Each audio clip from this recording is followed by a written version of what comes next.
حضرت عمر بن خطاب رضی اللہ تعالیٰ عنہ بیان کرتے ہیں، رسول اللہ صلی اللہ علیہ وسلم نے فرمایا، تمام اعمال کا دار و مدار نیتوں پر ہے۔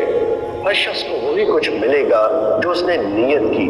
بس جس شخص کی ہجرت اللہ اور اس کے رسول کی خاطر ہوئی تو اس کی ہجرت اللہ اور اس کے رسول صلی اللہ علیہ وسلم کی خاطر، اور جس کی ہجرت حصول دنیا یا کسی عورت سے شادی کرنے کی خاطر ہوئی تو اس کی ہجرت اس کی خاطر ہے جس کی خاطر اس نے ہجرت کی۔ حضرت عمر بن خطاب رضی اللہ تعالیٰ عنہ بیان کرتے ہیں، ہم ایک روز رسول اللہ صلی اللہ علیہ وسلم کی خدمت میں حاضر تھے کہ اس اثنا میں ایک آدمی ہمارے پاس آیا جس کے کپڑے بہت ہی سفید اور بال انتہائی سیاہ تھے۔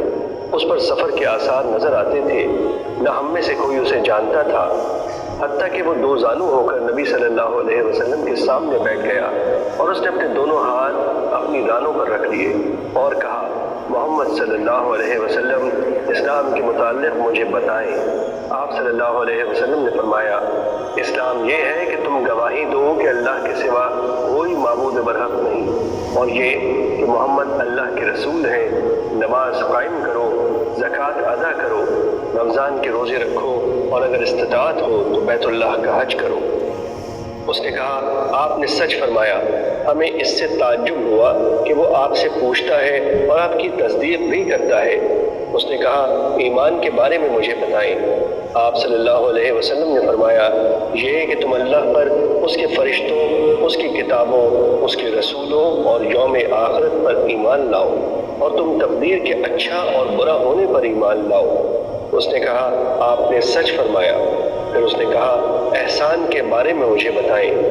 آپ صلی اللہ علیہ وسلم نے فرمایا، یہ کہ تم اللہ کی عبادت اس طرح کرو گویا تم اسے دیکھ رہے ہو، اور اگر تم اسے نہیں دیکھ سکے تو وہ یقیناً تمہیں دیکھ رہا ہے۔ اس نے کہا، قیامت کے بارے میں مجھے بتائیں۔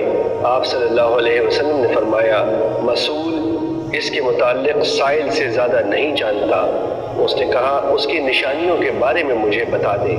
آپ صلی اللہ علیہ وسلم نے فرمایا، یہ کہ لونڈی اپنی مالکہ کو جنم دے گی، اور یہ کہ تم ننگے پاؤں، ننگے بدن، تنگ دست بکریوں کے چرواہوں کو بلند و بالا عمارتوں کی تعمیر اور ان پر فخر کرتے ہوئے دیکھو گے۔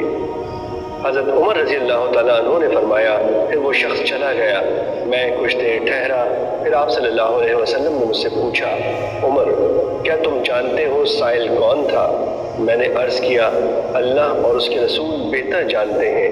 آپ صلی اللہ علیہ وسلم نے فرمایا، وہ جبرائیل تھے، وہ تمہیں تمہارا دین سکھانے کے لیے تمہارے پاس تشریف لائے تھے۔